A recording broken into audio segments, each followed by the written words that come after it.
Hello, my name's Isaac Patience, and this is my compulsory question 4 director's commentary. Our film starts off with a black screen, which the title then comes into. The title has a video of the underpass that we recorded embedded into it, and we did that in After Effects. And the font used for the title is called Synthemesque, which we found on defont.com. The video in the title reveals the underpass, and it gives the audience a first view of the setting.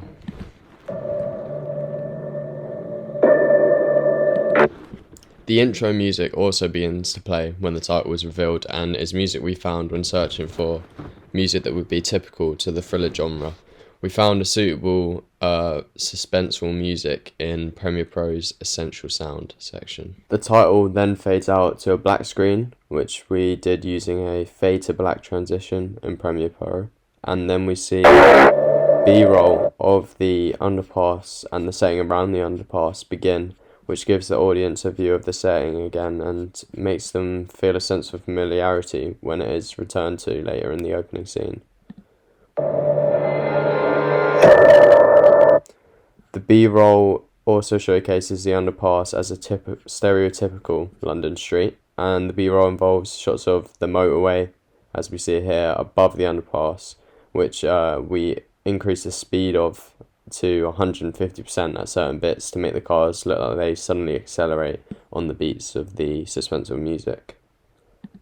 The B-roll then fades to a black screen and the production company logo appears.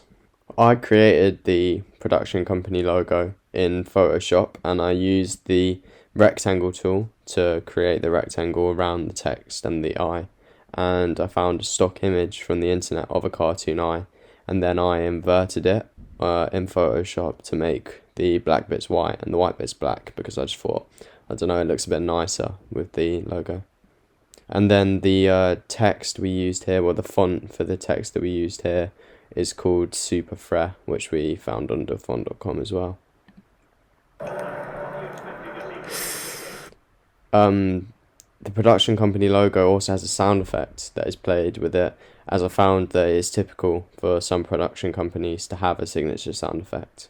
And the sound effect I used was found on YouTube, which was called lighter smoking and breathing, and it was a free download sound effect. The production company logo then fades to a black screen, and then we see the black screen fade out to reveal the front door of the first location of our opening sequence, which is Sammy's house, who is Eddie, the best character's best friend. We hear what sounds like a football match being played as the camera moves up the stairs, and the audio is actually from a FIFA game that the two boys are playing, but we were unable to use footage of the game for copyright reasons, so made up for this by just using the audio for the game, so the storyline isn't too heavily infected and made it a bit easy to understand what was going on. The shot consists of a camera person walking up the stairs leading to the front door, where we used a tripod to hold the camera to improve the stability so it didn't look as shaky, and the camera is then zoomed into the front door until the camera is only picking up a black screen. And then we then enter Sammy's room, where we are introduced to the two boys, Sammy sitting on the left and Eddie, played by me, sitting on the right, and they are inside Sammy's room, which looks like just a typical teenage boy's room, and they are playing a FIFA game in front of Sammy's TV on Sammy's console, which we see here. The name Isaac Patience is faded into the shot using a crossfade transition in the font CQ4, which was once again found on defont.com and is the same font we used for all the credits in the opening scene.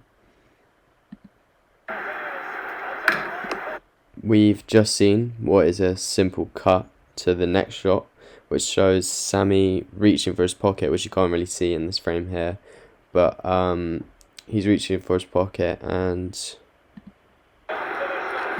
he grabs a bag out, and we used a tracking shot following Sammy's hand as he does this, and we also see the name Lucas Thomas appear on the screen the same way Eyes of Patience was shown, and this is to signal that this is the name of the actor who's playing Sammy. We then see a shot of the bag.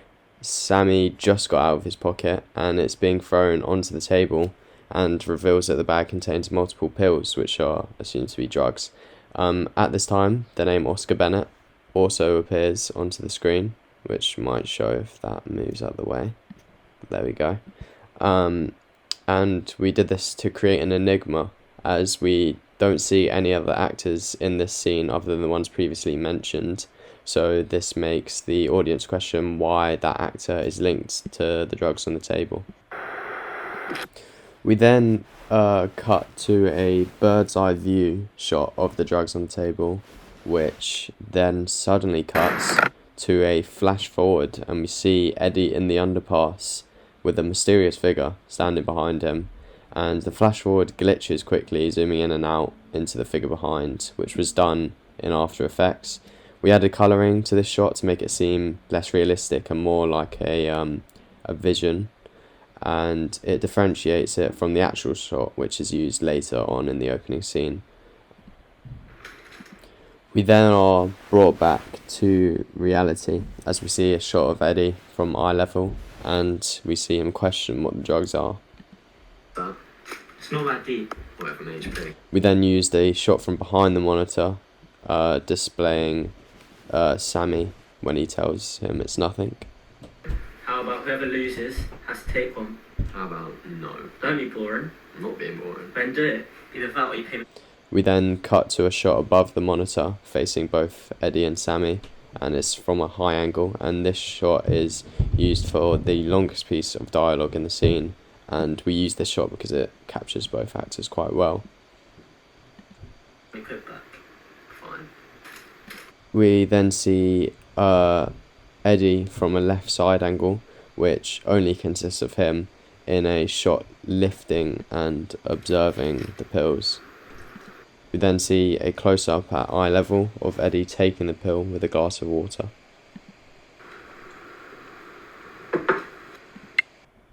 We then see a close-up of Eddie's pocket as we hear a phone begin to ring inside of it.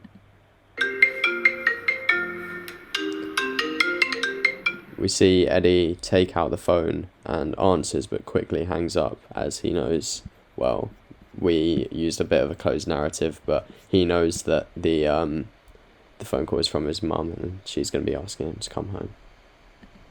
I've got to go, mate. You're crazy. The next shot we see is a higher angle shot with both actors in frame and Eddie's getting up to leave. You're getting home after that. We then see a tracking shot which follows Eddie to his coat and eventually out of Sammy's room. Nah. The next shot we see is much darker and is in Sammy's house just outside his bedroom door, and we see Eddie put his headphones on. The camera is at a bit of a lower angle and is facing up as Eddie. We also see typical London city lights out of the window, which we thought was quite a cool shot. Then cuts to a still shot at the top of the stairs, which we see Eddie walk down. And then cuts to Eddie at the bottom of the stairs from a more side-on and lower angle as he walks out the front door. Non-diegetic music begins to play, which is the instrumental of Cigarettes Out the Window by TV Girl, which we screen recorded from YouTube and then extracted the sound from the video in Premiere Pro. We then cut to a shot outside of the house, which shows Eddie shutting the door and walking down the stairs to leave. The time of day seems to be quite late as it is dark and quiet outside. The shot has Sammy's door in the centre of the frame as well, and is a shot from a low angle at the bottom of the stairs. We then see Eddie turn right out of frame and down the road. We then cut to a tracking shot, which is an over-the-shoulder shot of Eddie walking down the dark road. At the same time, text appears at the bottom of the screen and says directors Emily Briggs and Nancy Pilkington, and this is the same font as the actors were displayed and crossfaded into the shot the same way.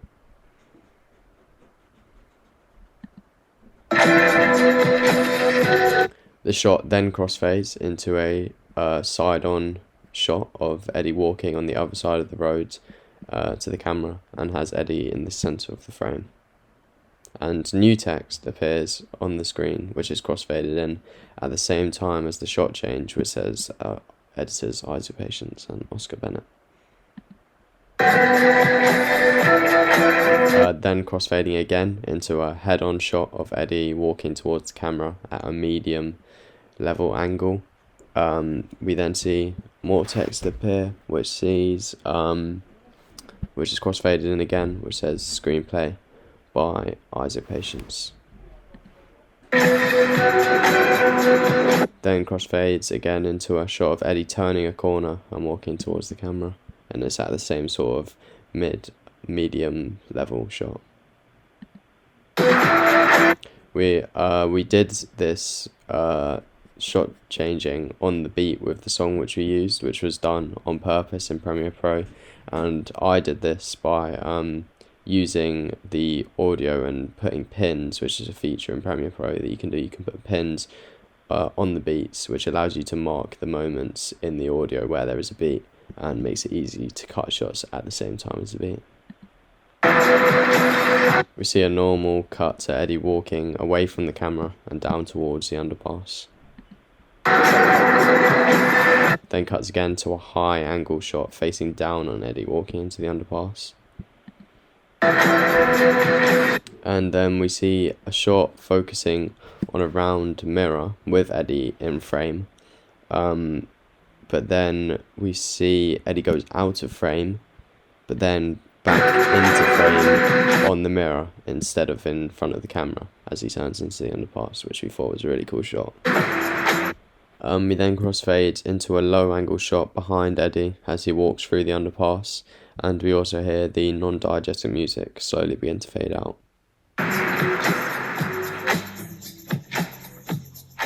We then see a POV shot of Eddie's view as he takes out his hands from his pocket and observes the effects of the drugs he has recently taken. The effects we're about to see were made in After Effects, where we multiplied the clip and changed the size and positioning of the different clips and the timing and the opacity of the individual clips to get this sort of look that there's multiple things going on, which sort of conveys the effect of the drugs that it's having on Eddie. At this time, we hear new non-diegetic music begin to play, which is faded in. We found this music called Dark Sinister Ambient Music, which is on YouTube and was posted by The Woods. We then cut to an eye level shot from in front of Eddie, still looking at his hands, which reveals there is a mysterious figure standing behind him. The shot at this time still has the same effect that we used on Eddie's hands before, because we thought that it made the cut more smooth, and it's faded out slowly and gradually bringing us back to the original look of the shot. And the shot we see here is the same as the shot that we used in the flash forward from earlier in the scene. We hear a voice saying Eddie, which was created by editing a recording of one of the actors' voices in Adobe Auditor, which is the sound effects software, and we added reverb and edited the echo of the clip to make it sound unnatural, and we also changed the pitch to make it sound a bit more creepy. We then cut to a low angle shot, which is here, from behind Eddie, and he turns and takes his headphones off to check who has said his name, but then we reveal with a shot in front of Eddie at a mid angle that there is no figure behind Eddie anymore, and Eddie begins to continue walking. The sound effect of Eddie's name is then played for a second time, which once again causes him to turn around, and we see a shot of Eddie standing at the end of the underpass as he turns for a second time, and it's a low angle shot with Eddie in the centre of the frame. We then see a figure walking from behind Eddie as he is turned, and then we see a close-up of Eddie's shoulder, and we assume that is the figure whose hand is grabbing it. It's a very abrupt cut to black as Eddie is grabbed and the music is faded out, signalling the end of the opening scene. And that is the end of my director's commentary. Compulsory question 4. Thank you very much for listening.